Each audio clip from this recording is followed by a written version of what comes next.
Hello, my chicklets. Thank you for stopping by. Today we will be reading Strange Noises, a story written by myself. As always, information will be in the description, and I do want to remind you that as well as the fic link and the artist link, I will also have in the description a link to my Discord and my Tumblr if you'd like to shoot me a message. I did recently see that I got over 400 subscribers, and I am just so incredibly thankful for all of you. Without further delay, Strange Noises. The best way to get a good night's sleep was routine.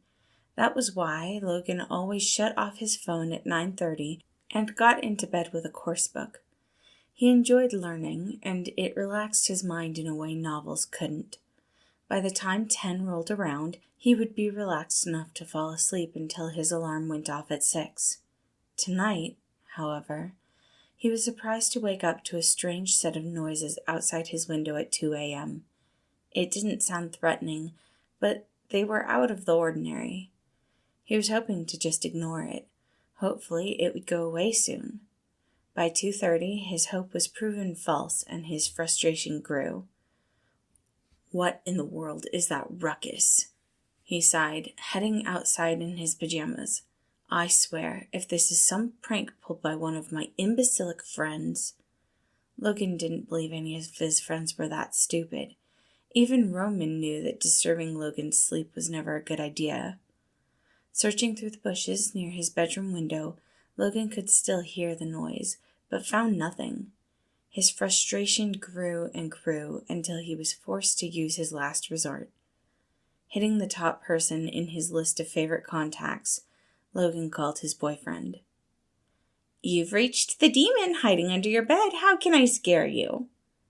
"Remus, for the past hour something has been outside my bedroom window making strange noises and I cannot find the source." Logan could hear the sound of scissors stopping. Considering Roman had been complaining about his brother destroying his shirts, Logan could assume that Remus was doing just that.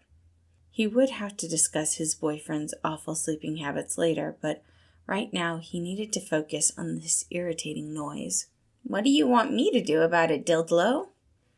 "Obviously, I want you to come over and make strange noises to assert your dominance." He could hear Remus making a guttural noise that Logan had realized equates to happiness on the part of the strange man's behalf.